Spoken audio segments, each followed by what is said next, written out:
திருச்சிட்டம்பலம். சிற்றம்பலம். மிக்க நன்றி ஐயா. அனைவருக்கும் வணக்கம். இது உலக சைவ பேரவையின் மாதாந்திர சொற்பொழிவு. இந்த சொற்பொழிவில் நாம் ஒவ்வொரு மாதமும் சைவம் சைவம் சார்ந்த தலைப்புகளை எடுத்துக்கொண்டு அதில் ஒரு சிறிய சொற்பொழிவை ஆற்றி இந்த இந்த சைவத்துக்கு உண்டான பணியை நாம் செய்து கொண்டிருக்கிறோம். இதுதான் முதல் சொற்பொழிவு. உண்மையில் இந்த ஒரு ஒரு நிகழ்வு நம்ம கொண்டு வர வேண்டும் என்பது, சைவ அடியார்கள் நிறைய பேர் இருக்கிறார்கள். அவருக்கு சைவம் சம்பந்தமான விடயங்கள் அதிகமாக தெரியும். இது இன்னும் சுலபமாக சொல்ல போனால், கற்றது கைமண்ணளவு. நாம் என்னதான் நம் சைவத்தில் அடிப்படை படித்திருந்தாலும், சித்தாந்தம் படித்திருந்தாலும், என்னதான் படித்திருந்தாலும் நாம் கற்றது கைமண்ணளவு. ஒவ்வொருவருக்கும் சைவம் சார்ந்த சிவபெருமான் கொடுக்கின்ற சில அனுபவங்கள் மற்றும் சில அனுபூதிகள் எல்லாருக்கும் கிடைப்பதில்லை. சிலருக்கு கிடைக்கும், சிலருக்கு கிடைக்காது. ஆனால் நாம் அதை அதை மற்றவருடன் பங்கு பெற்றுக் கொண்டால் அது நமக்கு ஒரு ஒரு ஒரு நல்ல ஒரு சேவையாக, சைவத்துக்கு உண்டான ஒரு நல்ல சேவையாக இருக்கும் என்று எண்ணி இது போன்ற ஒரு நிகழ்வை நாம் துவக்கி இருக்கிறோம். இந்த இந்த நிகழ்வில் யார் வேண்டுமானாலும் கலந்து கொள்ளலாம். யார் வேண்டாலும் கலந்து கொண்டு ஒரு சொற்பொழிவை கொடுக்கலாம்.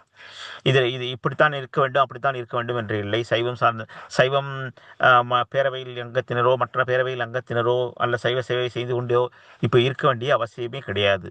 இதற்கு ஒரு சிறிய உதாரணம் நாம் சொல்ல வேண்டியது, என்னதான் வேத ஆகம பண்டிதர்களாக இருந்தாலும் அல்லது ஆகமவாதிகளாக இருந்தாலும், கண்ணப்ப நாயனார் வாழ்ந்த காலத்தில் கண்ணப்ப நாயனாருக்குத்தான் முக்தி கிடைத்ததே தவிர, எல்லாம் படித்த வேத ஆகமர்களுக்கோ அல்லது ஆகமவாதிகளுக்கோ ஆச்சாரியர்களுக்கோ இந்த முக்தி கிடைத்ததாக நாம் படிக்கவில்லை. இது என்னுடைய ஒரு ஒரு அடிப்படை என்னவென்றால், இந்த முக்தி கொடுப்பதற்கு இறைவன் எடுத்துக்கொள்ள வேண்டியது நாம் சைவத்தில் எந்த அளவுக்குடன் ஈடுபாடுடன் இருக்கிறோம் என்று.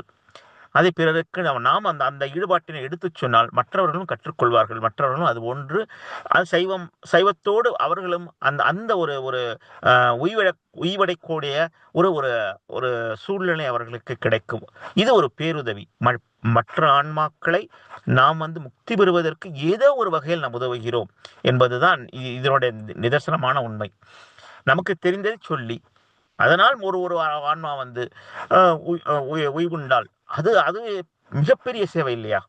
அதை விட பெரிய பெரிய ஒரு ஒரு புண்ணியம் என்ன இருக்கிறது? ஸோ அந்த அடிப்படையில் நாம் இது முதல் சொற்பொழிவு.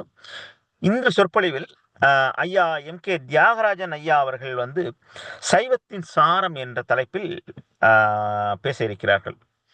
சரி, இந்த சைவத்தின் சாரம் என்ற தலைப்பில் அவர் பேசுவதற்கு முன்னாடி ஐயாவை பற்றி ஒரு சிறிய அறிமுகத்தை கொடுத்து விடலாம் என்று இருக்கிறேன். ஐயா பிறந்து வளர்ந்தது பூர்வீகம் எல்லாம் திருச்சி. ஹார்வர்ட் யூனிவர்சிட்டியில் ப்ராஜெக்ட் மேனேஜர் கற்றிருக்கிறார்.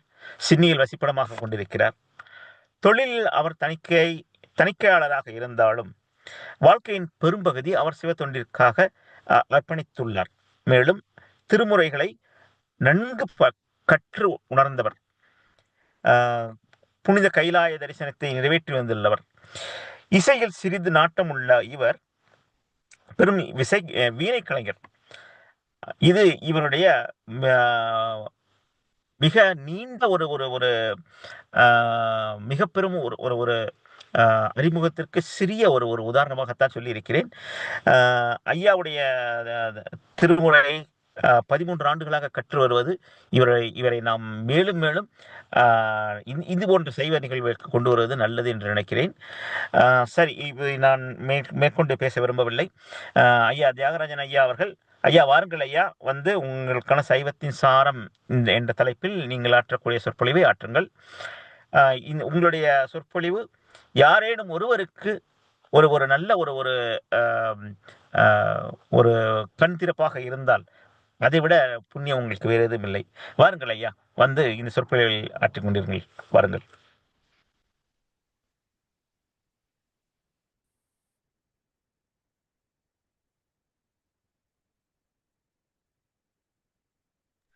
ஐயா அன்மியூட் பண்ணிக்கங்க.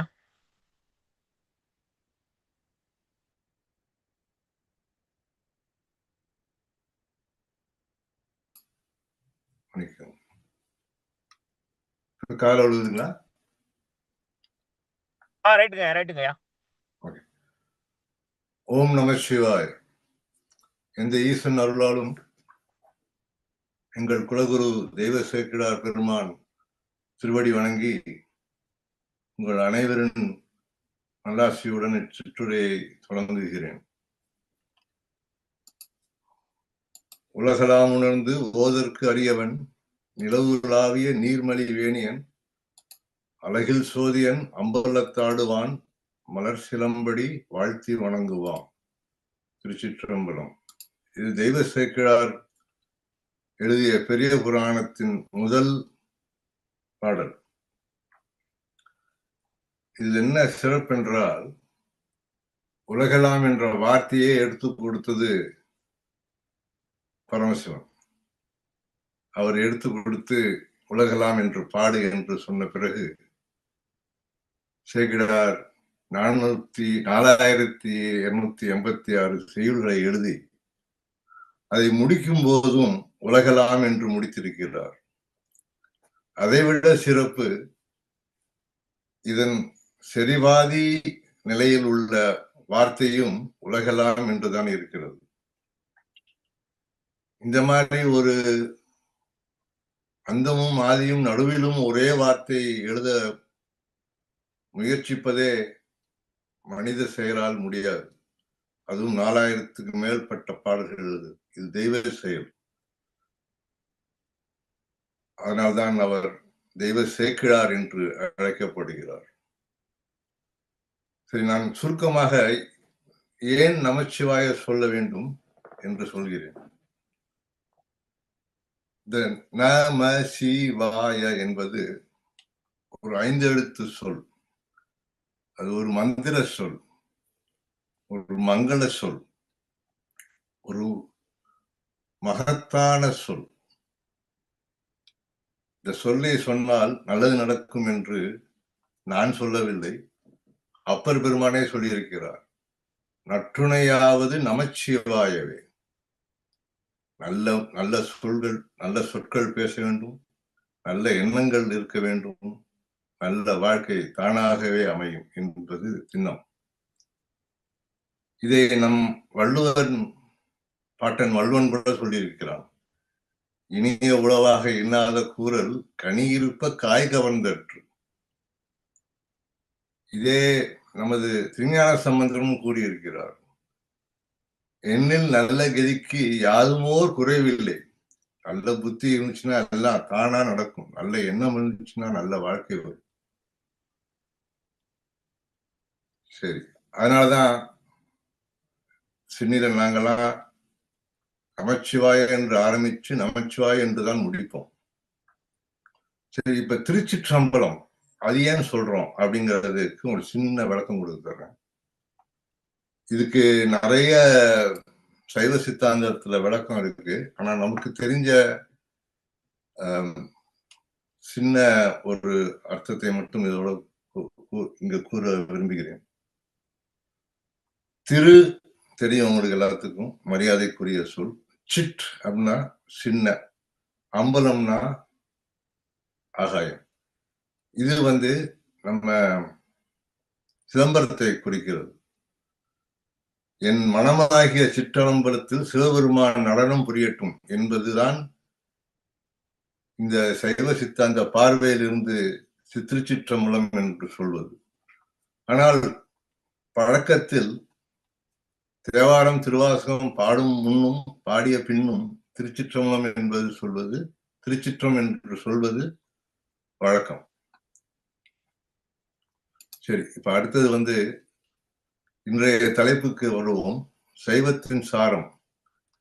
இது ஒரு மிக மிக ஆழமான தலைப்பு, மிக பெரிய தலைப்பு. 30-40 நிமிடங்கள் என்னால் எது முடியுதோ அதை கூறுகிறேன். அதனுடைய பொருளடக்கம் இங்கு கொடுத்திருக்கிறேன். முதலில் எளிமையான அறிமுகம், பிறகு சைவ நூல்கள், பிறகு திருமுறை தந்த திருநெறி, உரைத்த திருநெறி, சைவ சித்தாந்தமும் அன்றாட வாழ்க்கையும், ஆணவம், கர்மா, 63 நாயன்மார்கள், சைவ மடாதிபதிகள், முக்தி, பிறகு சைவ உணவு என்று 10 தலைப்புகள் பேச இருக்கிறேன். முதலில் எளிமையான அறிமுகம்.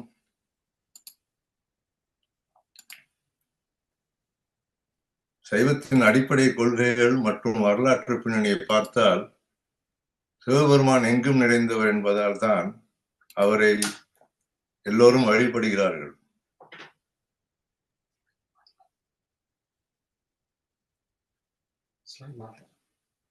சரி, சைவத்தின் அடிப்படை கொள்கையை பற்றி பேசிக் கொண்டிருக்கும் போது இறைவன் நமக்கு உயிரை கொடுத்ததே அதுக்கு ஒரு முக்தியை அளித்து நம்மளை இந்த ஆணவ மனத்திலிருந்து விடுவிப்பதுதான்.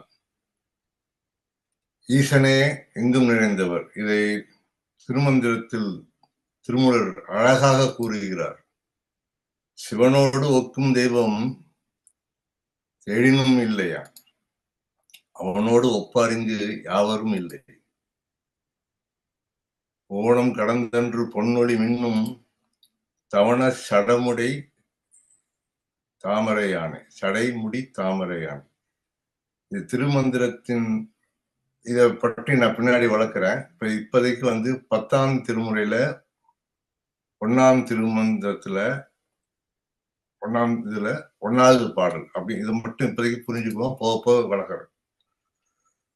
தமிழ் இலக்கியங்கள்ல சைவ சமயத்தின் ஆணிவேராக இருந்த சிவகாமங்கள், 12 திருமுறைகள் மற்றும் சைவ சித்தாந்தம் போன்றவையும்,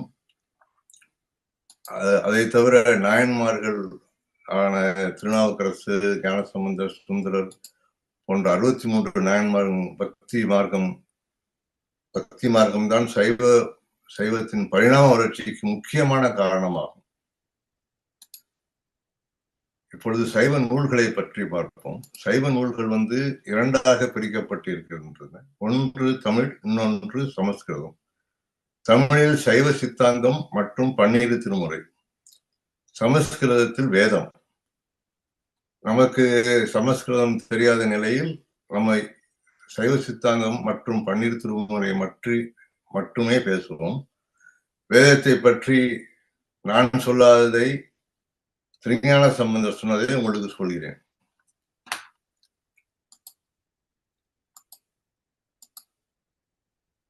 இந்த நூல்கள் எல்லாமே 4 வகையா பிரிக்கப்படும். மனிதன் சொல்லி மனிதன் கேட்டது, அது திருக்குறள், நமக்கு தெரியும்.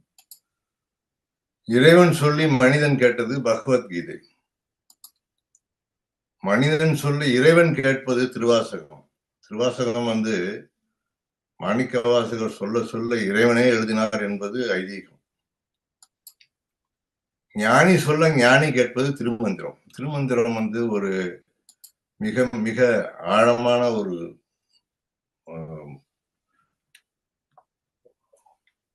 படிப்பு. அதை புரிவதற்கே ரொம்ப கடினம்.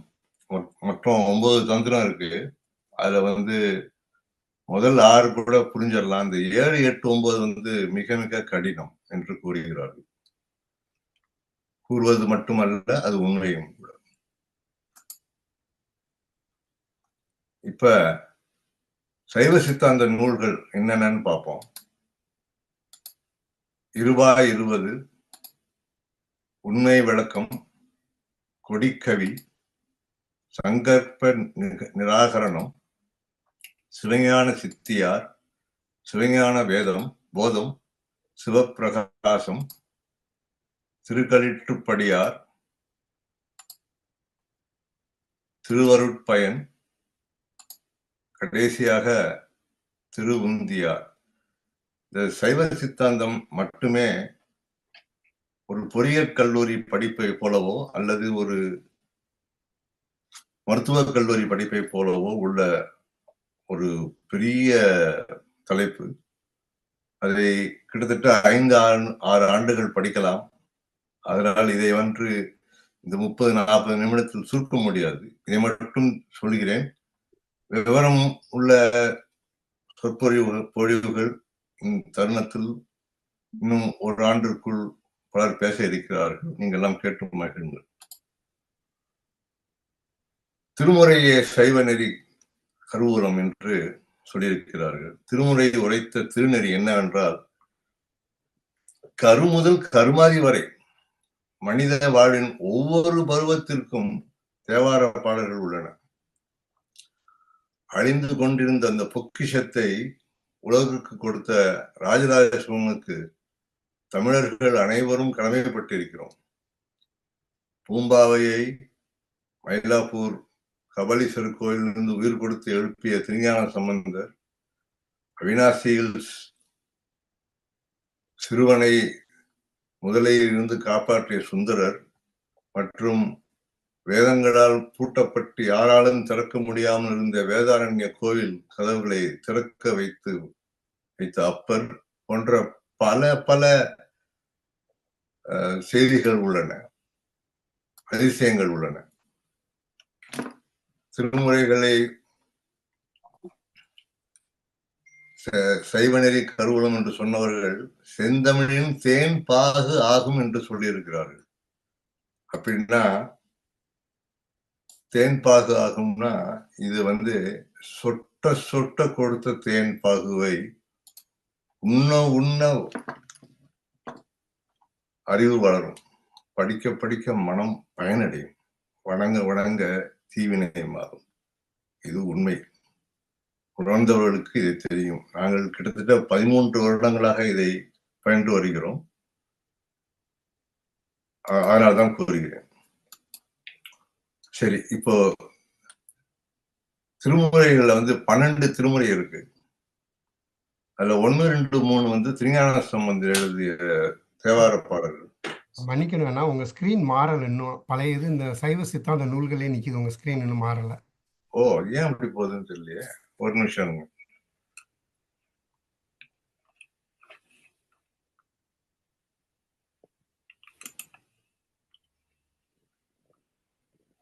வருதா? ஆம், சரி. திருஞான சம்பந்தர் எழுதிய 1, 2, 3 திருமுறை, அதுல கிட்டத்தட்ட 4000 பாடல்கள் உள்ளன. அப்பர் எழுதியது 3, 4, 5 திருமுறைகள், அதில் ஒரு 3000 பாடல்கள் உள்ளன. சுந்தரர் 7ஆம் திருமுறை, அதுல ஒரு 1000 பாடல்கள் எழுதியிருக்கிறார். மொத்தம் தேவாரம் மட்டும் 8148 பாடல்கள் உள்ளன. மாணிக்கவாசர் எழுதிய இது 656 திருவாசகம். 9ஆம் தந்திரத்தில் திருமுறையில் திருவிசைப்பா மற்றும் திருப்பல்லாண்டு ஆகிய பாடல்கள் கொண்டுள்ளன. அது ஒரு 301 இருக்கிறது. 10ஆம் திருமுறை தான் திருமுருகர் எழுதிய திருமந்திரம், அதில் ஒரு 3000 பாடல்கள் உள்ளன. 11ஆவது தந்திரத்தில் திருமுறையில் பலர் எழுதியிருக்கிறார்கள். குறிப்பாக காரைக்கால் அம்மையார் மற்றும் நம்பியாண்டார் நம்பி, அவர் ஒரு 1400 பாடல்கள் எழுதியிருக்கிறார். கடைசியாக சேக்கிழார் பெருமான் 4286 பாடல்கள் எழுதிய பெரிய புராணம் தான் இந்த 12வது திருமுறை என்று கூறப்படுகிறது. இந்த 12 திருமுறைகளிலேயே அதிகமாக எழுதியது சேக்கிழார் தான், 4256. அவர் ஒரு சோழ நாட்டுக்கு முதல் மந்திரியாக இருந்து தன் பதவியை தூக்கி போட்டு சைவ பணியில் தன்னை அர்ப்பணித்துக் கொண்டவர். சரி, அடுத்தது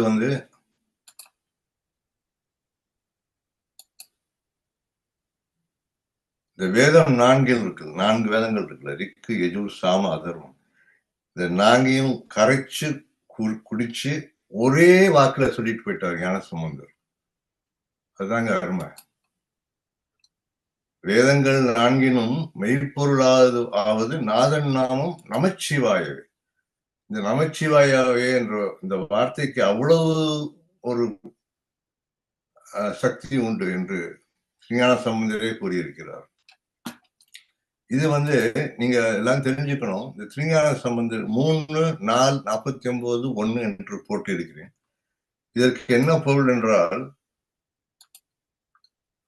இங்கு விளக்கமாக கூறியிருக்கிறேன்.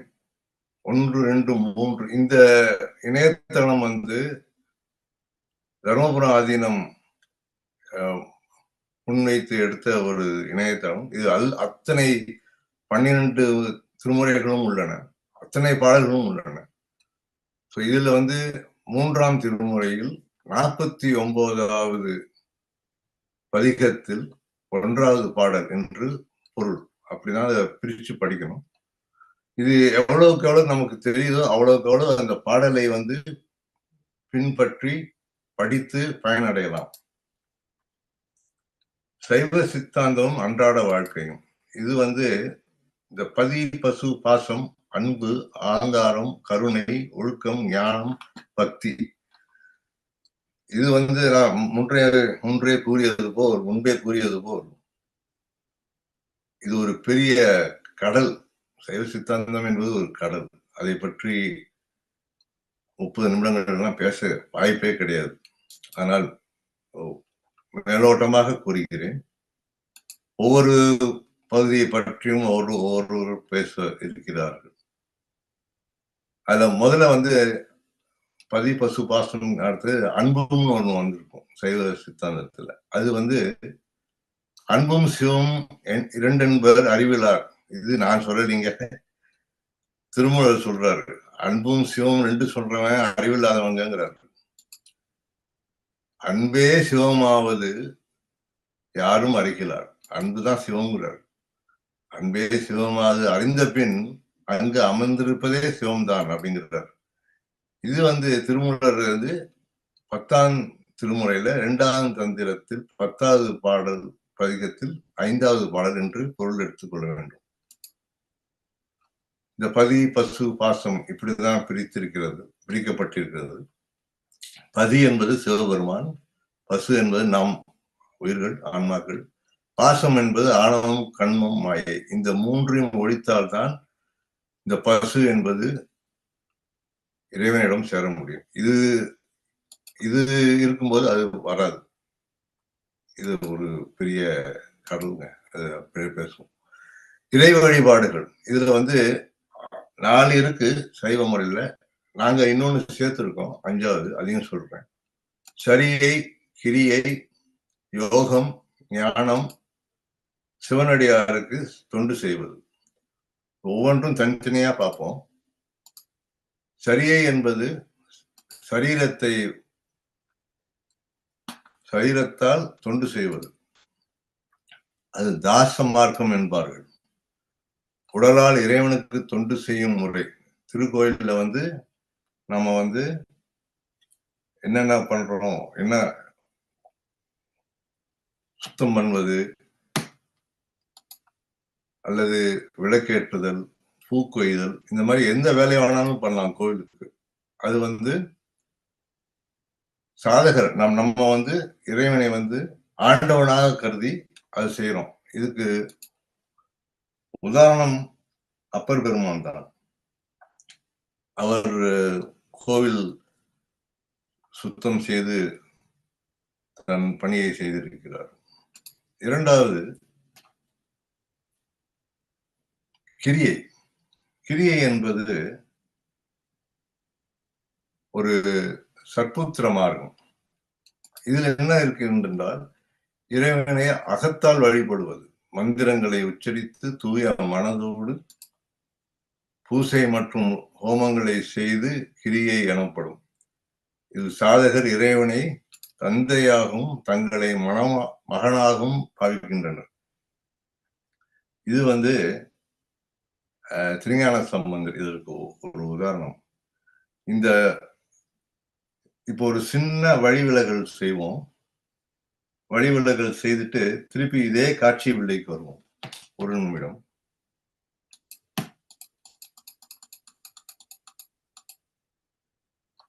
ஒரு மலருக்கு 6 நிலைகள் உள்ளன. அரும்பு, மொட்டு, போது, மலர், அலர், வீமல் அல்லது கருகிறது. இதுல வந்து அப்பர் பெருமான் வந்து தமிழிலும் பக்தியிலையும் எல்லையே தாண்டிட்டாருங்க, அப்படிதான் சொல்லணும். ஏன்னு கேட்டீங்கன்னா பாருங்க, இது வந்து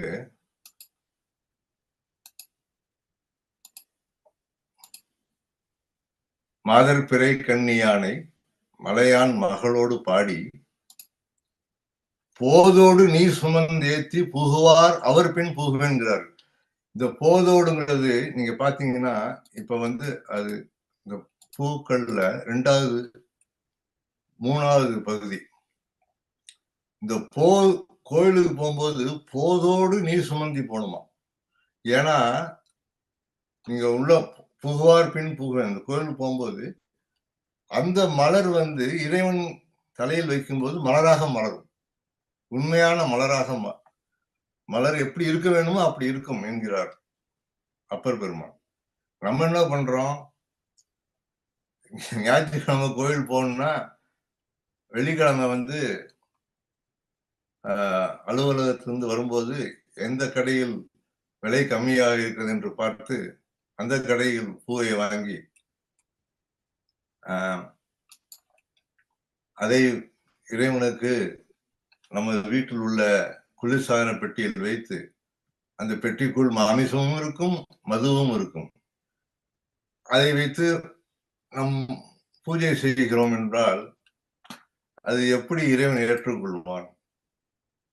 அது கொஞ்சம் சிந்திக்க வேண்டியிருக்கும். இதுதான் அப்பர் பாடிய பாடல். இது வந்து யாரும் சுவடுபடாமல் ஐயாறு அடைகின்ற போது, திருவையாறு அடைகின்ற போது காதல் மடப்பிடியோடு களிர் வருவன கண்டேன் கண்டேன் அவர் திருப்பாதம் கண்டறியாதனை கண்டேன். இது அப்பருடைய 4ஆம் திருமுறையில் 3வது பதிகத்தில் முதல் பாடல். இந்த பாடலை போட இன்னொரு காரணம் உண்டு. இந்த ஆடி மாதத்தில் ஆடி மாதம் அமாவாசை ஆகஸ்ட் 12 என்று நினைக்கிறேன். ஓதுவார்கள் எல்லாம் திருவையாறுல வந்து இந்த பாட்டை பாடுவாங்க. அது ஒரு மெய்சிலிருக்கும் காட்சியாக இருக்கும். நேரில் பார்க்க முடிந்தவர்கள் போய் பாருங்கள், பார்க்க முடியாதவர்கள் தொலைக்காட்சியில் பாருங்கள். அவ்வளவு ஓதுவார்களும் ஒரே மாதிரி பாடி மிக மிக அற்புதமாக இருக்கும். சரி, இப்ப நம்ம வந்து மறுபடியும் அந்த காட்சி விலைக்கு செல்வோம். அது இன்னும் 2 3 இருக்கிறது. அதை முடித்துவிட்டு பிறகு அடுத்தது வருவோம்.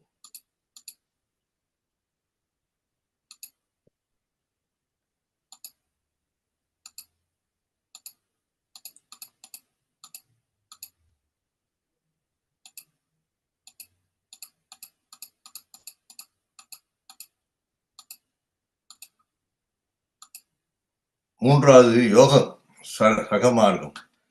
இது வந்து மனதை ஒருமைப்படுத்தி யமம், நியமம், ஆசனம், பிராணாயம் உள்ளிட்ட 8 அங்கங்களை கொண்டது. இறைவன் மீது அன்பு கொண்டு அவனை தோழனாக பாவித்து தியானிக்கும் முறை இது. இதற்கு உதாரணம் திருமூலர். இந்த திருமூலர் செய்த பிராணாயம் யோகாசனத்தை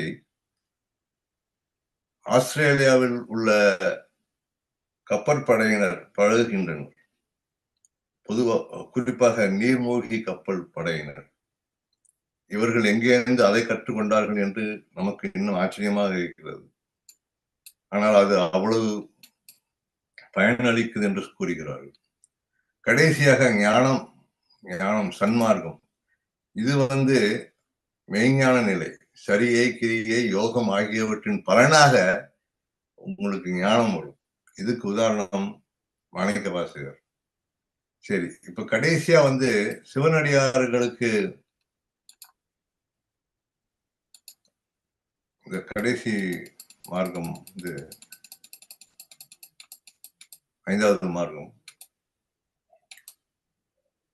சிவனடியார்கள் தொண்டு செய்வது என்று போட்டிருந்தோம். அது என்னன்னு கேட்டீங்கன்னா, சிவனடியாருக்கு தொண்டு செய்யறதே சிவனுக்கு செய்யற தொண்டுங்கிறாங்க. அது வந்து உதாரணத்துக்கு நம்ம இந்த இன்றைய நிலையில் பார்க்கும்போது நம்ம அன்னதானம் பண்றோம், அதெல்லாம் வேற விஷயம். இந்த ஓதுவார் மூர்த்திங்க இருக்காங்கல்ல, கோவில்ல பாடிக்கிட்டே இருப்பாங்க, சிவனை நம்பியே பழப்பம் நடத்துவாங்க. அவங்க நம்ம உலகத்துல ரொம்ப ஒதுக்கப்பட்ட ஒரு வறுமையில் வாடும் ஒரு கூட்டம். அவர்கள் யாரையும் காசு கேட்க மாட்டார்கள், எவற்றையும் பிச்சை எடுக்க மாட்டார்கள்.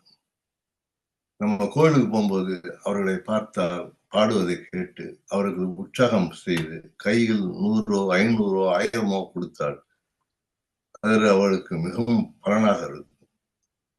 உண்டியல் போடுறோமோ இல்லையோ, இந்த மாதிரி ஒரு சிவ தொண்டு செய்கிறவர்களுக்கு நாம் கண்டிப்பாக உதவி செய்ய வேண்டும் என்பதை நான் தாழ்மையுடன் கேட்டுக்கொள்கிறேன். வாரம் ஒரு சிவ கோயிலுக்கு போனா ஒருத்தர் பாடிக்கிட்டே இருப்பார், அவருக்கு ஏதாவது பண்ணிட்டு வரலாம். அது என்பது என்னுடைய தாழ்மையான கருத்து. சரி, இப்ப நம்ம அடுத்ததுக்கு வருவோம். ஆணவமாயி. குழந்தை பிறக்கும் போதே ஆணவத்தோட தான் பிறகுது. பள்ளிக்கு போகும்போது ஆணவத்தோட தான் போகுது.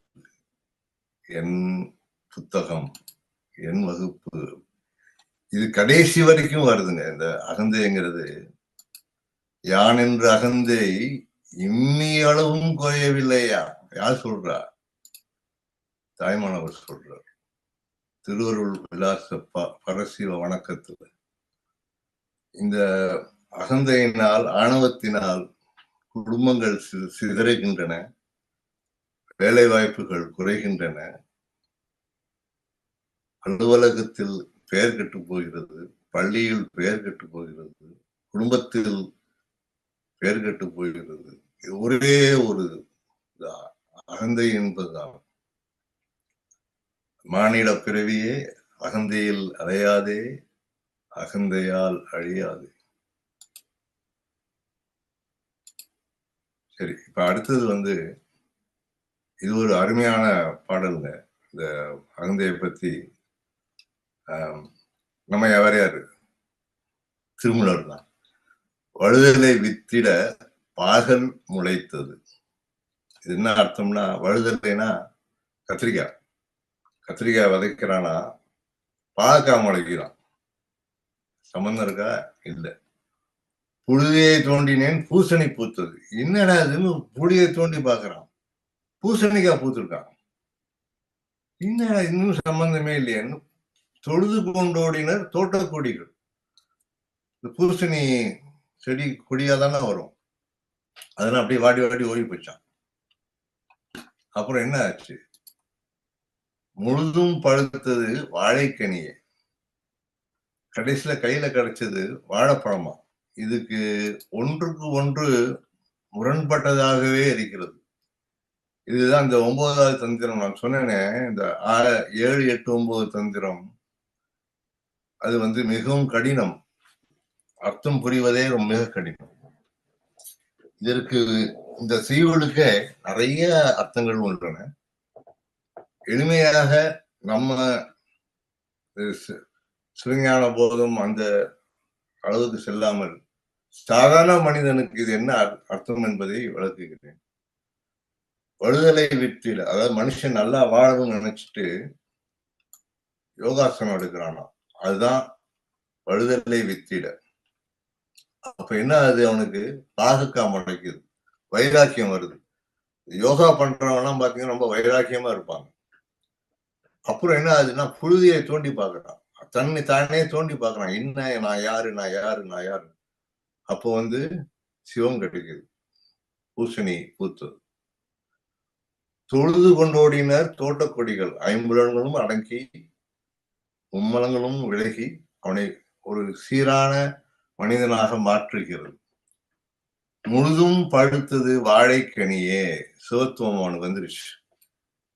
இது சாதாரண மனுஷனுக்கு இந்த செய்யுளை படித்தால் ஒன்றுமே புரியாது. அதுதான் திருமூலர். அவர் ஒன்னு சொல்லுவாரு, இன்னொன்னு அதுக்குள்ள பின்னாடி இருக்கு. அது கொஞ்சம் படிக்கதான் அது தமிழ் புரியும், அர்த்தமும் தெரியும். 6வது கர்மா. இந்த கர்மா நம்ம எல்லாரும் எது எடுத்தாலும் கர்மான்னு சொல்றோம்னு நிறைய பேர் சொல்றாங்க. என்னது நான் அது பண்ண கர்மா, இது பண்ணா கர்மாங்கிறீங்களே, என்ன கர்மா, என்ன கர்மா? அது கர்மாங்கிறது ஒரு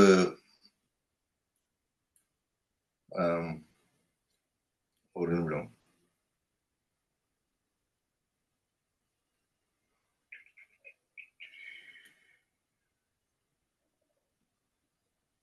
இங்கு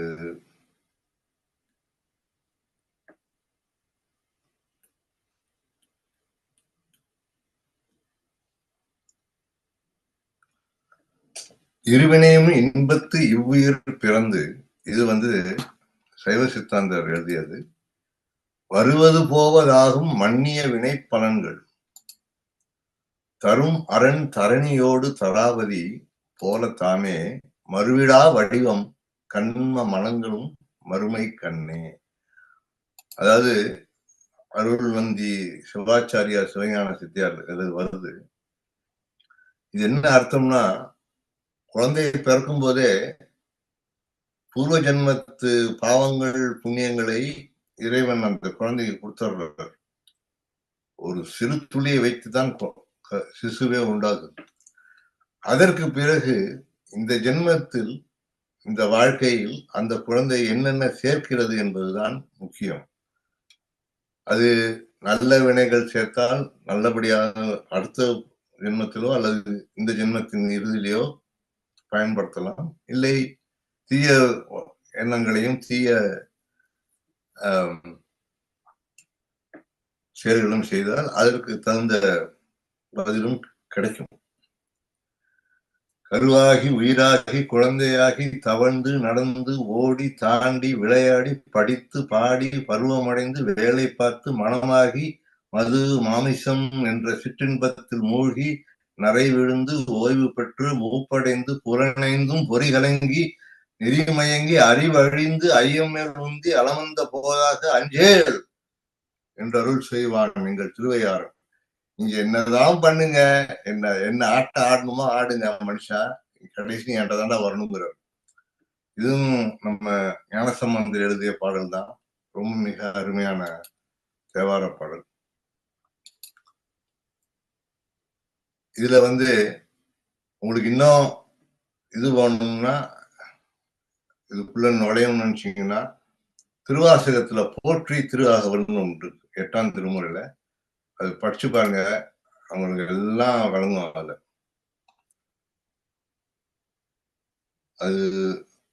அது மிக கடினம் கிடையாது. அது எளிமையான தமிழிலே அது புரிந்து கொள்ளலாம். இது திருமூலர் தமிழ் மாதிரி இருக்காது. அதை தவிர நமது ஞானசம்பந்தரும் கூறியிருக்கிறார்,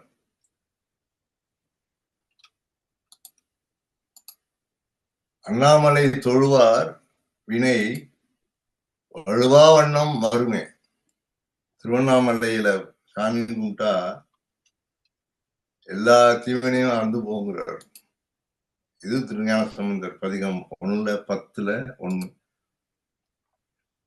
இது அடுத்த ஜென்மத்துக்கும் போயிருங்கிறார். இந்த ஜென்மத்துல பாவம் பண்ணதும் இந்த ஜென்மத்துல சேர்க்கிறதும் இந்த பாட்டை பாடினா அடுத்த ஜென்மத்துக்கும் போகிறார். இது என்ன பாடல்னு பார்ப்போம். வயற்காழி நாதன் வேதியன் ஞான சம்பந்தன் வாய் நவிற்றிய தமிழ் மாலை ஆதரித்து கற்றுவல்லார் சொல்ல கேட்டு உகந்தவர் தம்மை வாதியா வினை மறுமைக்கும் இன்மைக்கும் வருத்தம் அடையாது. இது தேவாரம். இந்த தேவாரத்தை பாடுறவங்க மட்டும் இல்ல, கேட்கிறவங்களுக்கு கூட இந்த ஜென்மத்துக்கும் அடுத்த ஜென்மத்துக்கும் பாவம் இருக்கலாம். இது 2வது திருமுறை 106வது பதிகத்துல 11வது பாடல், திருவலஞ்சுழி என்ற கோவிலில் எழுதிய அருமையான பாடல். இதெல்லாம் படிக்கணும். இப்ப நாயன்மார்கள் கதைக்கு வருவோம். 63 நாயன்மார்கள் இருக்கிறார்கள். அது எல்லோருக்கும் தெரிந்தது. அதில் பல நாயன்மார்கள் கதைகள் நமக்கெல்லாம் தெரியும். அன்புக்கு எல்லையாக இருந்த கண்ணப்பர், கொள்கைக்கு எல்லையாக இருந்த சிறு குறிப்பு தொண்டர் போன்றவர்கள் பலர் இருக்கிறார்கள். ஆனால் எல்லோரும் கூறுகிறார்கள் சிவன் சோதிச்சுதான் கொடுப்பான், சோதிச்சுதான் கொடுப்பான். நாளே நாயன்மார்கள் சோதிக்கவே இல்லைங்க சிவன். யாருன்னு பார்ப்போமா?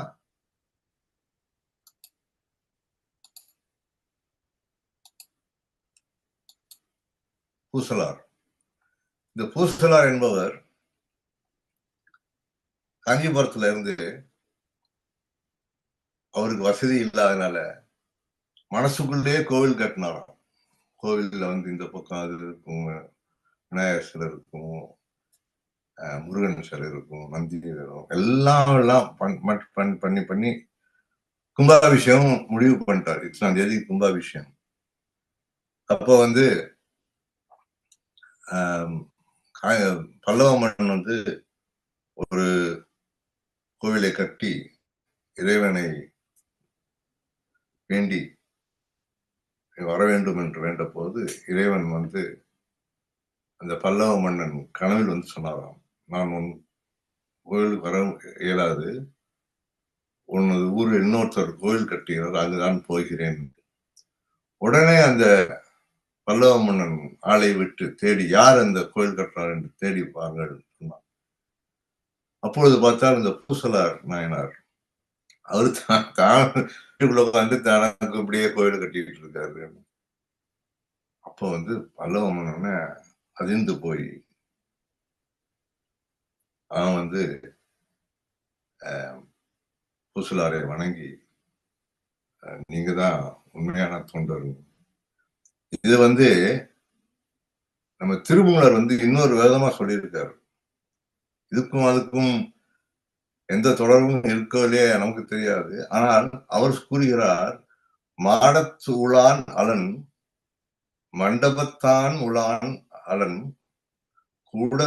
கூடத்து உளான் அலன், கோயில் உள்ளான் அலன், வேடத்துள்ளான் அல்லன், வேட்கை விட்டார் நெஞ்சில் மூடத்திலே நின்று முத்தி தந்தானே. இது பாத்தீங்கன்னா அடுத்த இதுதான் வரும். கோவில்ல கிடையாதான் ஈசன், மாடத்துல கிடையாதான், கூடத்துல கிடையாதான், மண்டபத்துல கிடையாதான், நெஞ்சில இருக்கான். ஒருத்தன் மனசுலதான் இருப்பாராம். யார் மனசுல? எல்லாத்தையும் விட்டு சிவனே கதின்னு போறவங்க மனசுலதான் இருப்பாருங்கிறார். 2வது சோதிக்கப்படாத நாயன்மார் பெருமிழலை குறும்ப நாயனார். இவர் சிவனடியார்களுக்கு தொண்டு செய்தே முக்தி அடைந்தவர். நான் 5வது வழிபாட்டில் போட்டிருந்தேனே, அதில் இவர் கச்சிதமாக பொருந்துவார். 3வது சேரமான் பெருமாள். இவர் நம் சுந்தரருடைய நண்பர். அவரையும் இறைவன் சோதிக்கவே இல்லை. கடைசியாக ஆனாய நாயனார். இந்த ஆனாய நாயனார் ஒரு மாடு மேய்ப்பவர். அவர் புல்லாங்குழல் வாசிப்பாராம். ஓம் நம சிவாய நம சிவாய நம சிவாயன்னு வாசிட்டே இருப்பாங்க.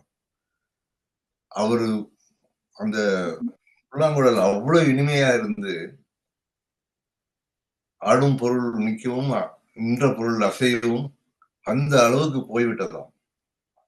இதை உணர்ந்த சிவபெருமான் கைலாயத்திலிருந்து இவரை கூட்டிக் கொண்டு இவருக்கு முக்தி கொடுத்ததாக ஐதீகம்.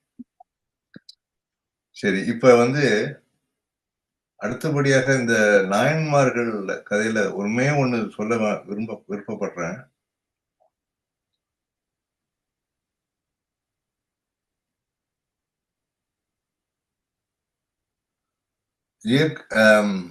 நம்ம எல்லாம் சிவன்கிட்ட என்னை காப்பாத்துன்னு சொல்றோம். ஆனா சிவன் ஒருத்தர்கிட்ட மட்டும், இதுதான் அந்த செய்யுள், நான் திருமூலர் சொன்ன செய்யுள், ஒருத்தர்கிட்ட ஒரே ஒரு மனிதன்கிட்ட தான் என்னை காப்பாத்துன்னு சொல்லியிருக்காரு. சிவபெருமானே என்னை காப்பாத்துன்னு இருக்காரு. அது யாருன்னு பாத்தீங்கன்னா,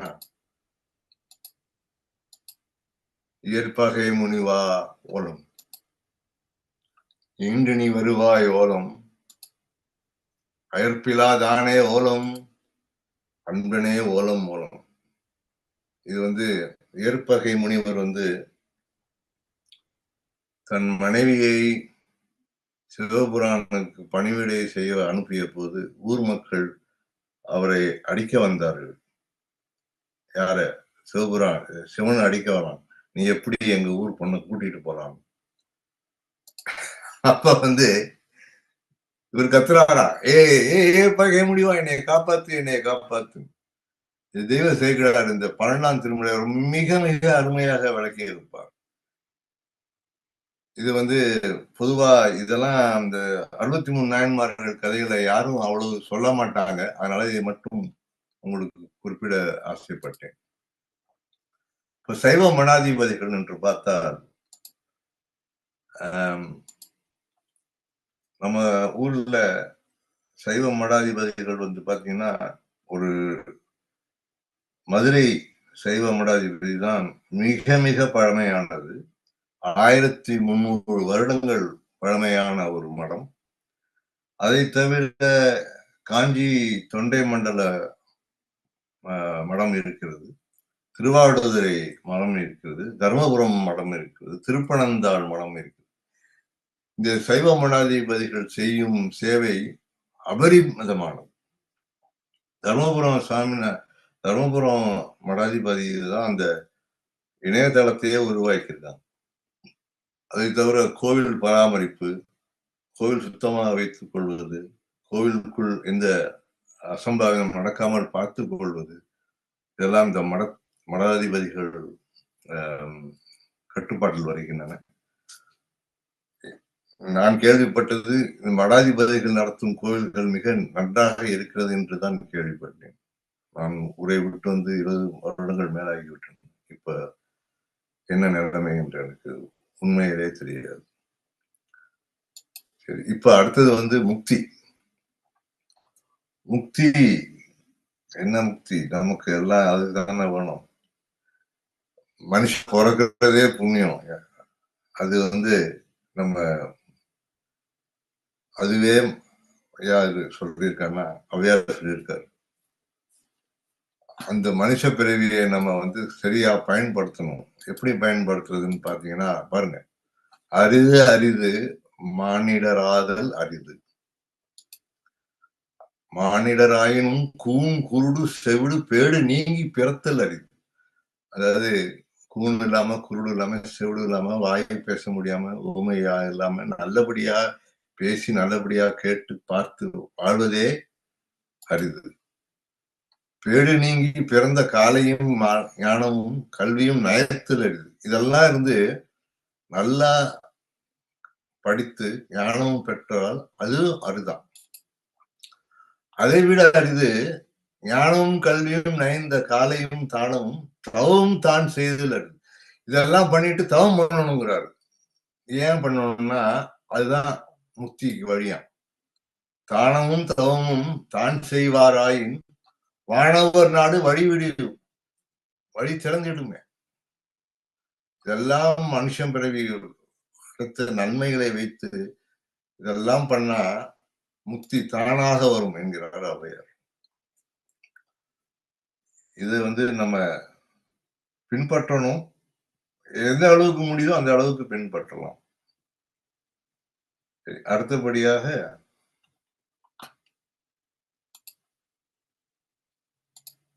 முக்தி தரும் இது வந்து நம்ம ஞானசம்பந்தர் பாட்டு. சித்தம் தெளிவீர்கள் அத்தன் ஆரூரை பத்தி மலர்த்தூவ முக்தி ஆகுமே. நம்ம திருவாரூர்ல ஞானசம்பந்தர் பாடியது.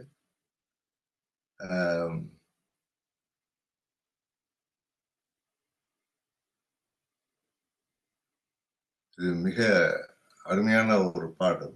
1ஆம் திருமுறையில் 91ஆம் பதிகத்தில் வரும்.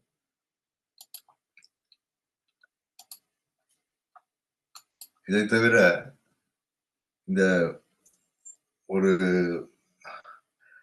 இது மிகவும் உருக்கமான ஒரு பாடல். இந்த 11ஆம் திருமுறையில தருமபுரம் சாமிநாதையா பாடியிருக்காங்க. குந்தி நடந்து குனிந்து ஒருகை கோல் ஊன்றி நொந்து இருமி ஏங்கி நுரைத்து ஏறி வந்து உந்தி ஐயாறு வாயாறு பாயாமுன் நெஞ்சமே ஐயாறு வாயால் அழை. இது நான் இந்த நிகழ்ச்சி முடிஞ்ச உடனே நான் உங்களுக்கு காமிச்சேனே அந்த இணையதளம். அதுல 11ஆம் திருமுறையில 5வது பதிகத்துல 3வது பாடல். இது தயவு செய்து கேளுங்கள். ஒரு 2 நிமிடம் தான் ஆகும். தருமபுரம் சாமிநாதையா அந்த பாடலை பாடியது விதம் மிக மிக அருமை. ரொம்ப உருக்கமாக பாடியிருக்காங்க. இன்று தேவாரம் பட்டி தொட்டி எல்லாம் பரவி இருக்குன்னா அதுக்கு முக்கிய காரணங்களில் ஒன்று தருமபுரம் சாமிநாதையா அவர். எனக்கு விவரம் தெரிந்து நான் ராஜா அண்ணாமலை செட்டியார் மகாலில் பாரிமுனையில் சென்று அவர் கச்சேரியை கேட்டிருக்கிறேன். 50 பேர் கூட இருக்க மாட்டான், ஆனா பாடுவார். அதை தவிர மகா சிவராத்திரிக்கு அவர் கபாலீஸ்வரர் கோயில தான் பாடணும், திருவண்ணாமலையில தான் பாடணும்லாம் கிடையாது. வீரபத்திர சுவாமின்னு ஒரு சின்ன கோயில் இருக்கும் மயிலாப்பூர்ல. அங்க உட்காந்து நைட்டு இரவு 10 காலை 6 மணி வரை தொடர்ந்து பாடினார். அவர் சேவையெல்லாம் அளவே கிடையாது. இப்பதான் நம்ம பாரத நாடு ஒரு ஓதுவார் ஐயாவுக்கு பத்மஸ்ரீ விருது கொடுத்து கௌரவித்திருக்காங்க. நம்ம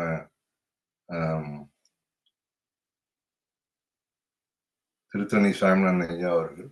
அவர் நல்லா பாடுவார். இந்த மாதிரி கௌரவிக்கிறது நமக்கெல்லாம் ஒரு பெரிய நல்ல செய்தியாக இருக்கிறது. அழிந்து வரும் இக்கலையை நாம் அடையவிடக்கூடாது. சரி, முத்தி தரும் தலங்கள் திருவாரூர். இதுல பிறந்தாலே முத்தியா. இந்த முதல்ல போட்டேன்னு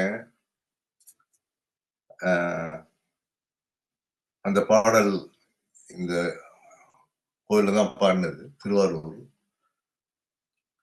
நீங்க இந்த ஊருக்கு போனீங்கன்னா இந்த பதிகத்தை பாடுங்க தயவுசெய்து, நல்லா இருக்கும்.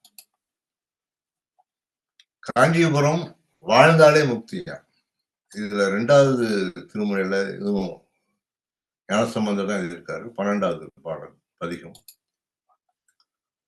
சிதம்பரம் தரிசிக்க முக்தி. இது அப்பர் 5வது திருமுறையில 2வது பதிகத்தில் எழுதியிருக்காரு. அண்ணாமலை நினைத்தாலே முக்தி, திருவண்ணாமலை நினைச்சாலே முக்தியா. இதுலயும் நம்ம அப்பர் பெருமான் 4ஆம் திருமுறையில 63ஆம் பதிகத்துல பாடியிருக்காரு. மதுரை என்ற வார்த்தை சொன்னாலே முக்தி. இதுல ஞானசம்பந்தர் 3ஆம் திருமுறையில 52ஆம் பதிகத்துல பாடியிருக்காரு. அவினாசி பேரை கேட்டாலே முக்தியா. இதுல 7வது திருமுறையில 92ஆவதுல சுந்தரர் பாடியிருக்காரு.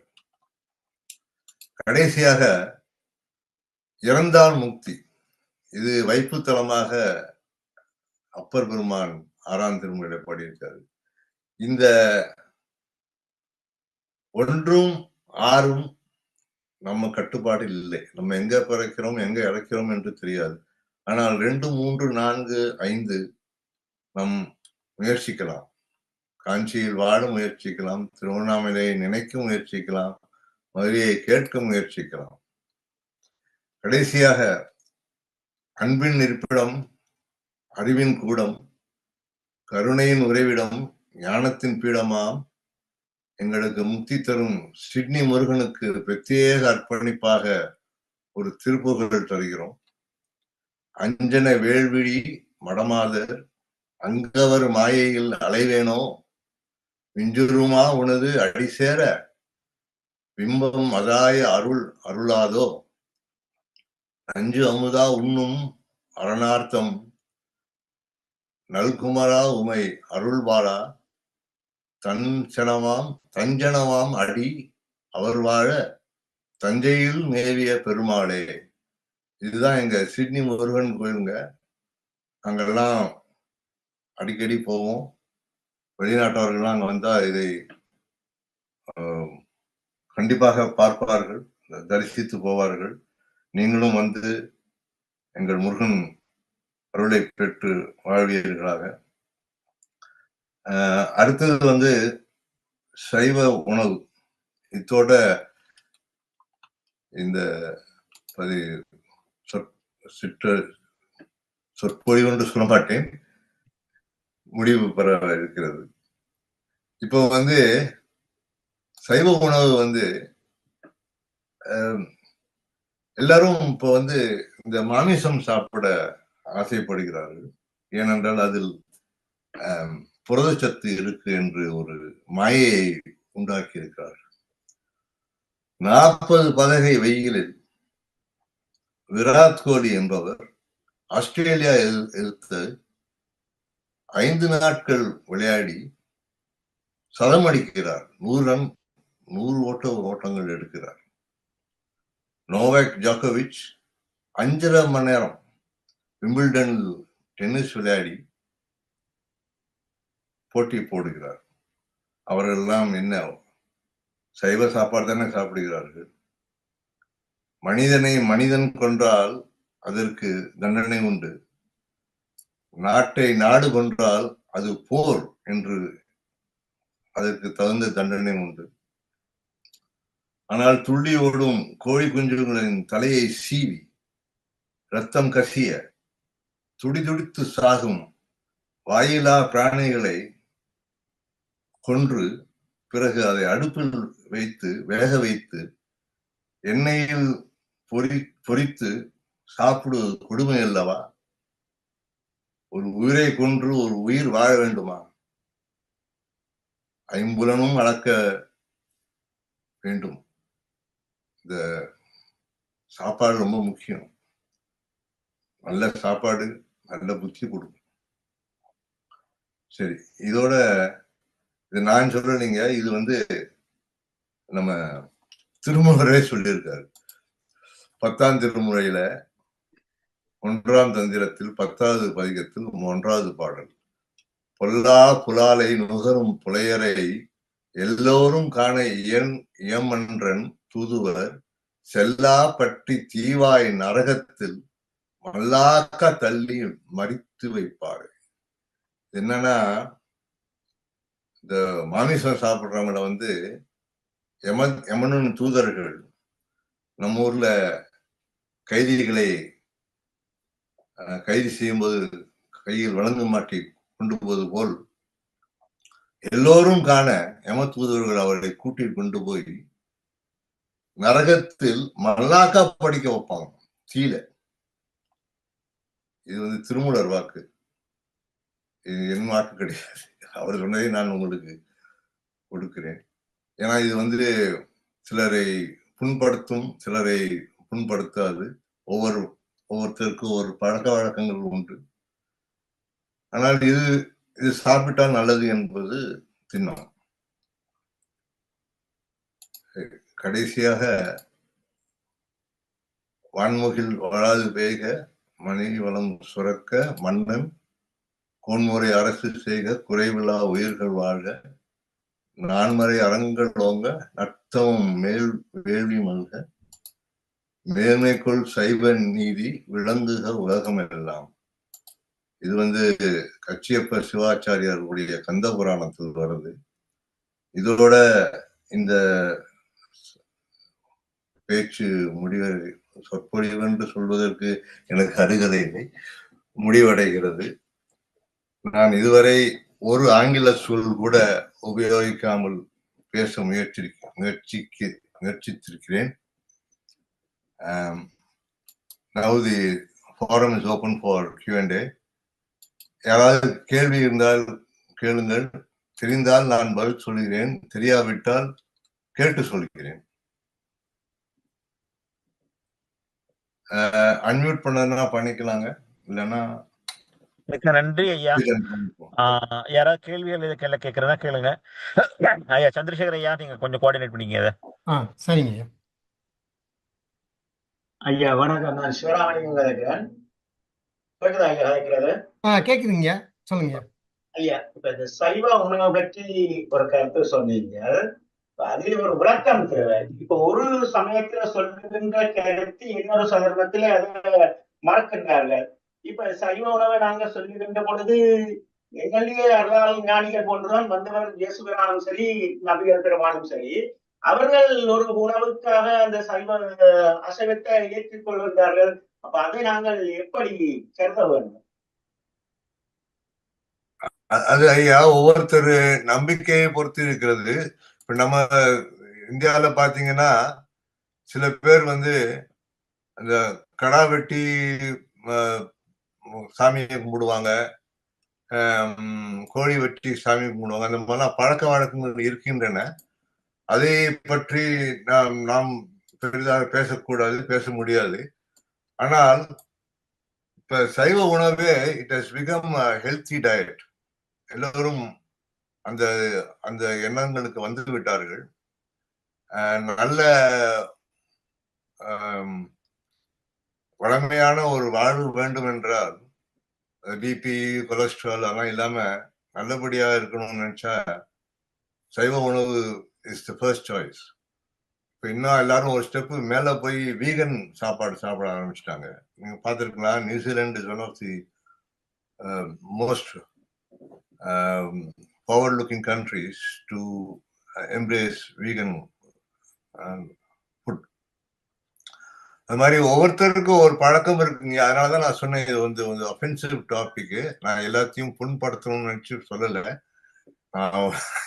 நம்ம திருமூலர் என்ன சொன்னாருங்க மட்டும் விளக்கிட்டேன். ஒவ்வொருத்தருக்கு சாய்ஸுக்கு விட்டுறேன்.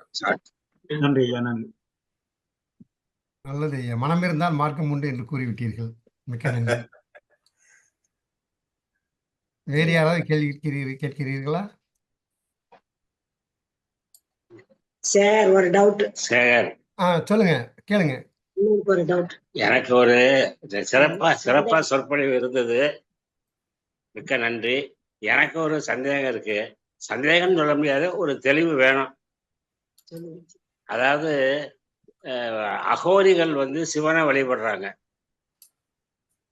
ஆனா அகோரிகள் நரமாம்சம்லாம் சாப்பிடுறாங்க அப்படின்னு நான் கேள்விப்பட்டது. எந்த அளவுல உண்மைன்றது எனக்கும் தெரியல. அது நீங்க எல்லாம் எப்படி பாக்குறீங்க? அகோரிகள் வந்து மாமிசம் சாப்பிடுறது கிடையாதுங்கய்யா. அகோரிகள் வந்து சாப்பிடாமலே இருப்பாங்க. இல்லைன்னா அந்த போதை பொருளாகிய கஞ்சா என்பதை உபயோகிப்பார்கள் என்று கேள்விப்பட்டிருக்கிறேன். நான் நேரில் பார்த்ததில்லை. அகோரிகள் வாழ்க்கையை பற்றி என் நண்பர்கள் சிலர் கூறியதை நான் உங்களுக்கு சொல்கிறேன். அவர்கள் அசைவ உணவு சாப்பிடுவதாக எனக்கு தெரியவில்லை. ஆனால் போதைக்கு கண்டிப்பாக அகோரிகள் அடிமை என்பதுதான் எல்லாருக்கும் தெரிந்த ஒன்று. நன்றி. கேள்விப்பட்டதை தான் சொல்றேன். நன்றி. நன்றியா. எனக்கு தெரிஞ்சதான் நான் சொல்றேன். பட் அகோரிகள் வந்து நான்வெஜ் சாப்பிடுறதா எனக்கு தெரியலைங்க, தெரியல. நான் கேட்டு சொல்றேன். ஆனா அகோரிகள் சிவனடியார்களோட சேர்ந்தவங்க தானே? கண்டிப்பா கண்டிப்பா. நன்றி. நன்றி. தியாகராஜன் ஐயா, இவங்க உஷாமா ஒரு கேள்வி கேட்டிருக்காங்க சாட்ல. நாயோட்டு மந்திரம் பற்றிய விளக்கம் சொல்லுங்கள் ஐயான்னு கேட்டிருக்காங்க. அதாவது சி என்பது நாயோட்டு மந்திரம், இதன் விளக்கம் என்ன ஐயான்னு கேட்டிருக்காங்க. எதுங்க? நாயோட்டு மந்திரம், அதை பற்றி விளக்கம் கேட்குறாங்க. எங்க சாட்ல இருக்கா? சாட்ல போட்டிருக்காங்க. உஷான்ற அம்மா போட்டிருக்காங்க. எனக்கு வரலையே.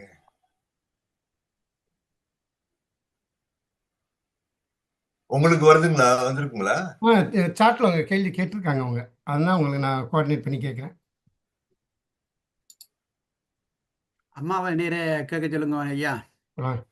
அம்மா உஷாமா, நீங்க கேளுங்கம்மா. திருச்சிற்றம்பலங்க ஐயா. திருச்சிற்றம்பலம்.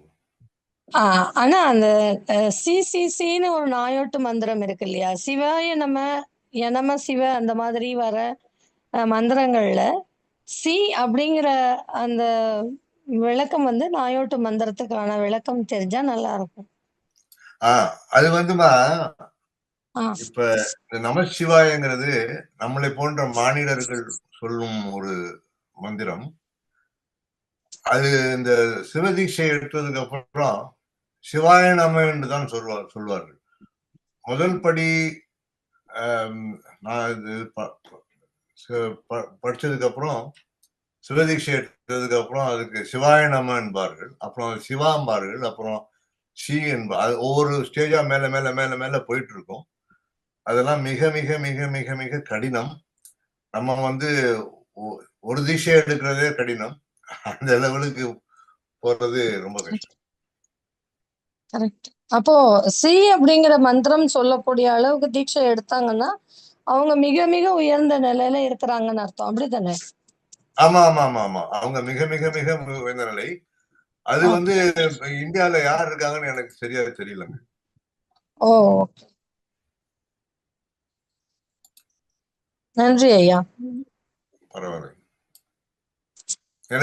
நமக்கு எங்களுக்கு தெரிஞ்ச ஒருத்தர் சிவாய நமன் சிவதீட்சை எடுத்தவர், அவர் இங்க கூட இருக்காருன்னு நினைக்கிறேன். இந்த இதுல அவரு ஒன்றுதான் எங்களுக்கு தெரியும்.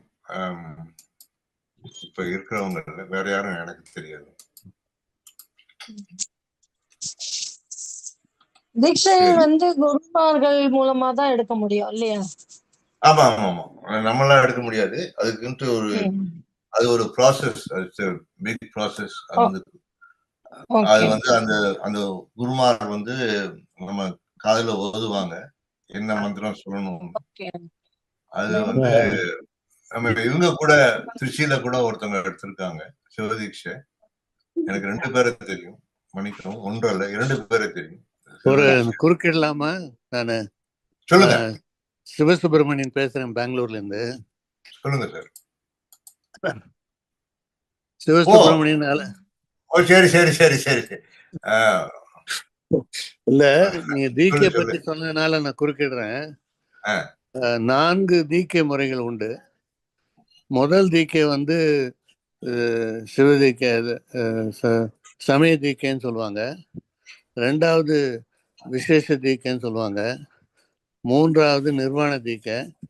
4வது வந்து ஆச்சாரிய தீக்கைன்னு சொல்றது.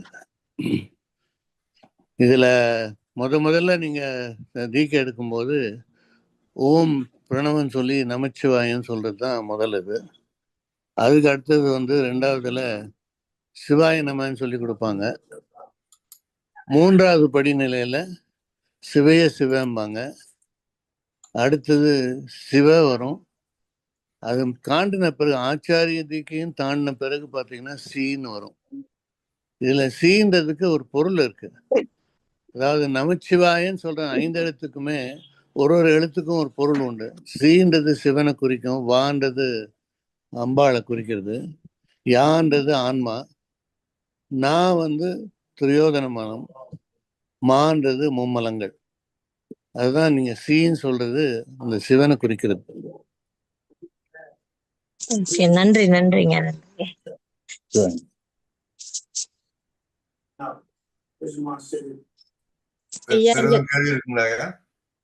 தாமணியாதைக்கிறன் சிட்னியில இருந்து. தீட்சை பெறாதவர்கள் சிவாய நம என்று சொன்னால் அதுல ஏதேனும் குற்றம் இருக்குதா ஐயா? சொல்லக்கூடாது. அதாவது எப்படின்னா நமச்சிவாயன்றதுதான் வந்து எல்லாமே சொல்லலாம். தீக்கை எடுக்கலன்னா கூட அந்த தீக்கை எடுத்த பிறகுதான் நீங்க தீக்கை எடுத்த பிறகு முதல் படி நமச்சிவாய தான். அதை வந்து எல்லாருமே சொல்லலாம். பட் 2வது சிவாய நமன்னு சொல்றது வந்து அந்த 2வது தீக்கை எடுத்தவங்க தான் சொல்லணும் அப்படின்றது சைவ கோட்பாடு.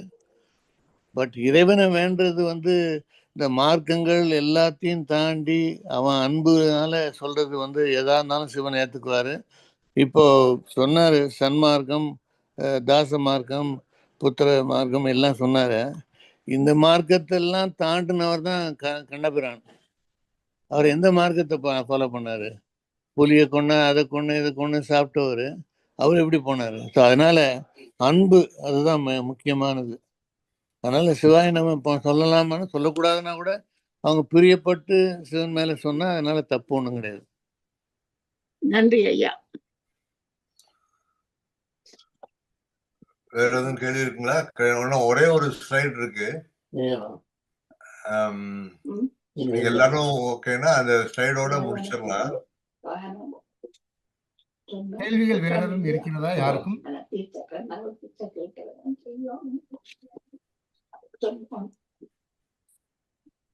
ஐயா, நான் ரஞ்சனி. வணக்கம் ஐயா, நன்றாக இருந்தது. அந்த சமய தீட்சை கேட்டவர்கள் சிவாய நம என்று சொல்லலாமா? சமய தீட்சை, அதாவது தீட்சையில் 4 இருக்கு. அதுல முதலாவதாக சமய தீட்சை, அதாவது சமய தீட்சை பெற்றவர்களுக்கு தானே இறுதி கிரியைகள் செய்ய இயலாம் என்று ஒரு நியதி உண்டு அல்லவா? அப்படி அநேகமான இலங்கையை சேர்ந்தவர்கள் சமய தீட்சை பெற்றிருக்கிறார்கள். அப்ப அப்படியானவர்கள் சிவாய நம என்று சொல்லலாமா?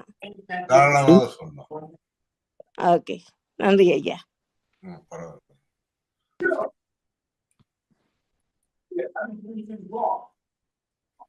எல்லாரும் ஓகேயா? முடிச்சிடலாமா? இல்ல கேள்வி இருக்கா? ஐயா, ஒரு கருத்து சொல்ல விரும்புறேன் ஐயா. சொல்லுங்க ஐயா. நீங்கள் மெய்கண்ட சாஸ்திரங்கள் 10 நீங்க சொன்னீங்க. கடைசியாக திருவுந்தியார் என்று 10 முடிச்சிட்டீங்க. ஆனா மெய்கண்ட சாஸ்திரங்கள் 14. ஆமா, அதை நீங்க குறிப்பிட இல்ல. அது ஏன் நான் டெப்த்துக்கு போறேன்னா அது மட்டுமே பேசிட்டு இருக்க வேண்டியிருக்கும். ஆனா அவ்வளவு ஒரு ஆழமான அப்படின்னு இல்ல ஐயா.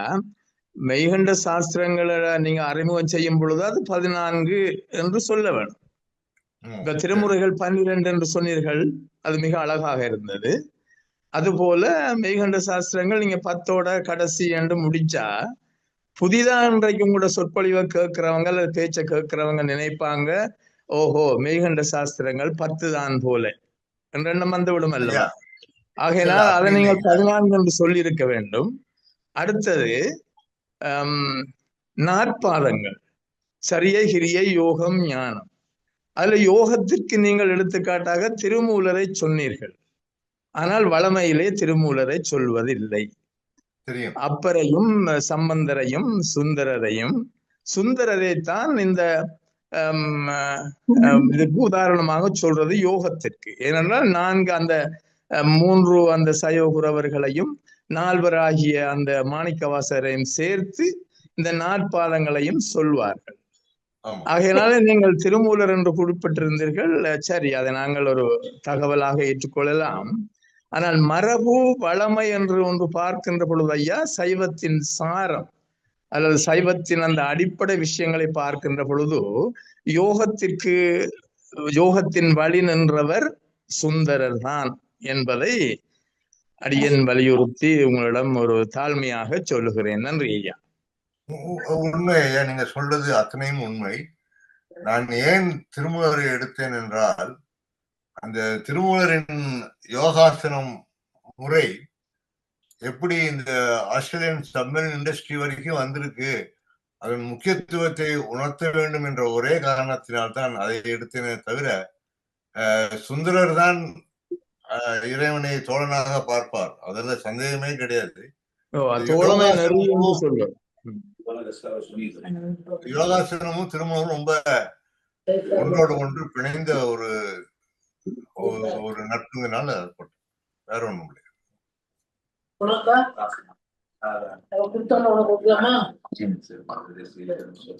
சரியா? இல்ல வேற கேள்வி இல்லைன்னா நிறைவு பெற்றிருக்கோம். எனக்கு கடைசியா ஒரு ஸ்லைட் இருக்கு, தெரியுதுங்களா? இல்ல, கடைசி இந்த சைவ மகுடம் தானே நீங்க சொல்ல வர்றது? இல்ல,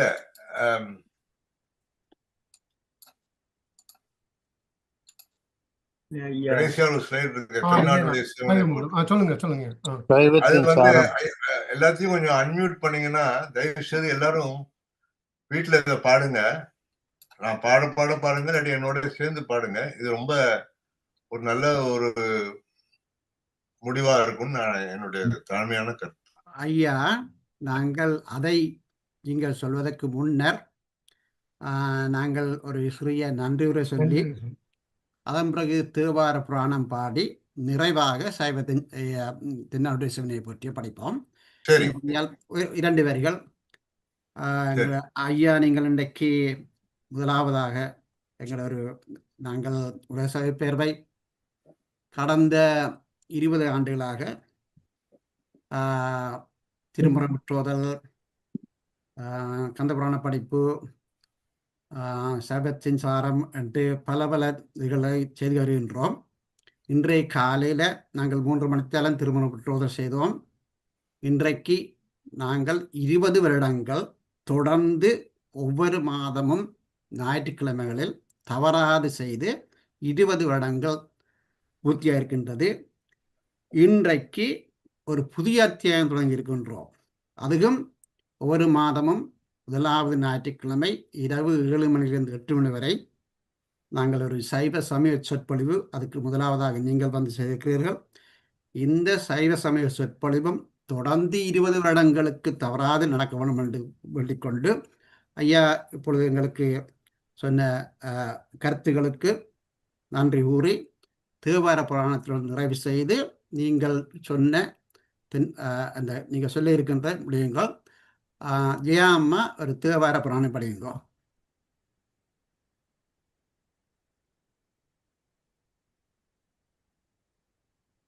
ஜெயாமா இருக்காங்களா? ஏன்னா இல்லையா? போட்டப்பா இல்லை, அவங்க இல்லைன்னு நினைக்கிறேன். பார்த்தவர்கள் அவங்க இல்லை. வனதேவாயா எனக்கு படிக்கிறீங்களா ஐயா? நன்றி. கேக்குதா ஐயா? கேக்குதுங்கய்யா. ஓம் திருச்சிட்டம்பலம்.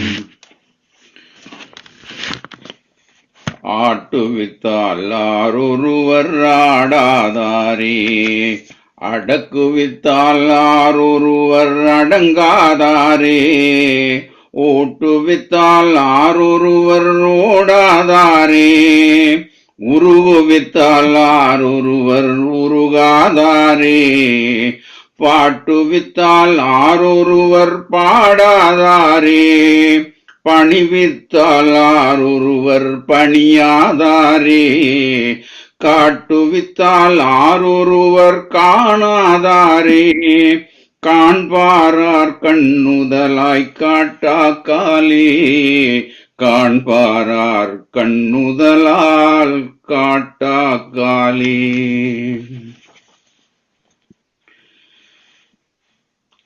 சிவனடியே சிந்திக்கும் திருப்பெருகு சிவஞானம், பவம் அதனை அறமாற்றும் பாங்கினில் ஓங்கிய ஞானம், உவமையிலா கலைஞானம் உணர்வறிய மெஞ்ஞானம், தவ முதல்வர் சம்பந்தர் தாமுணர்ந்தார்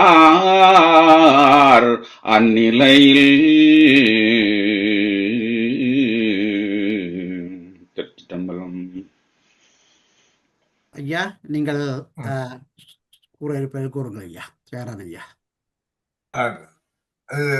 எல்லாரும் சேர்ந்து படிக்கலாங்க. இது வந்து மாணிக்க வாசகரோட முடிச்சிருவோம். ரொம்ப அருமையான சில வரிகள். தென்னாட்டுடைய சிவனையை போற்றி, நாட்டவர்க்கும் இறைவா போற்றி,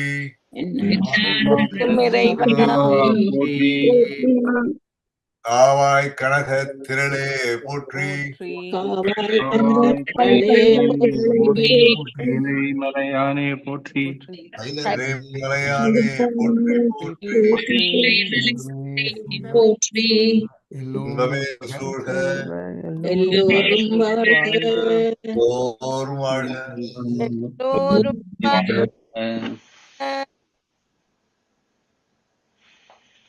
நன்றி ஐயா. நன்றி. நன்றியில் இருக்கும். மிக்க நன்றி ஐயா. விஜயசிங் ஐயா, உங்களுடைய நம்ம சைவ பேரவைக்கு என்னுடைய ஐயா சொல்லுங்க ஐயா. பணிவான வணக்கங்கள், நன்றிகள். அதை தவிர அனைவரும் வந்து இங்கு இவ்வளவு நேரம் ஒதுக்கி இதை கேட்டது பெரியோர்களுக்கும் தாய்மார்களுக்கும் நன்றி. மிக்க மகிழ்ச்சி. திருச்சிற்றம்பலம். ரொம்ப நன்றி நன்றி ஐயா. நன்றி விஜயசிங்க ஐயா. நன்றி நன்றி ஐயா, திருச்சிற்றம்பலம். நன்றி ஐயா. நல்ல ஏற்பாடு. நன்றி இது நன்றி தொடர்ந்து நன்றி நடக்க ஐயா. வேண்டியதுதான் நன்றி உங்களுடைய விருப்பம். திருச்சிற்றம்பலம். நன்றி. மிக்க நன்றி ஐயா. நிச்சயமா சிறப்பாக தொடர்ந்து நடத்துவோம் ஐயா. சிறப்பாக அமைந்ததாப்பா. சிறப்பா இருந்ததுங்கண்ணா. ரொம்ப நன்றி. நன்றி நன்றி மிக்க நன்றி. நன்றி எல்லாம் சொல்லாதீங்க. இது நம்ம எல்லாம் கடமை, சைவர்களோட கடமை. எல்லாரும் சைவர்களும் இது மாதிரி அவங்களுக்கு தெரிஞ்சதை எல்லாரோடய பகிர்ந்துக்கிறது நல்லது இல்லையா? ஆமா ஆமா திருச்சிற்றம்பலம். ரொம்ப சிறப்பா ஏற்பாடு பண்ணீங்க. ரொம்ப நன்றிங்க ஐயா. நன்றிமா அருமையா நன்றிமா. அருமையா இருந்ததுங்க அண்ணா. ரொம்ப நன்றி அண்ணா. நன்றி நன்றி. திருச்சிற்றம்பலம். நன்றாக இருந்ததுங்க. நிறைவு செய்கிறேன் ஐயா. ரைட்டுங்க நிறைவு பண்ணி நிறைவு நன்றாக பண்ணுங்க. இருந்தது. சரி. திருச்சிற்றம்பலம் நன்றாக அமைந்தது. திருச்சிற்றம்பலம்.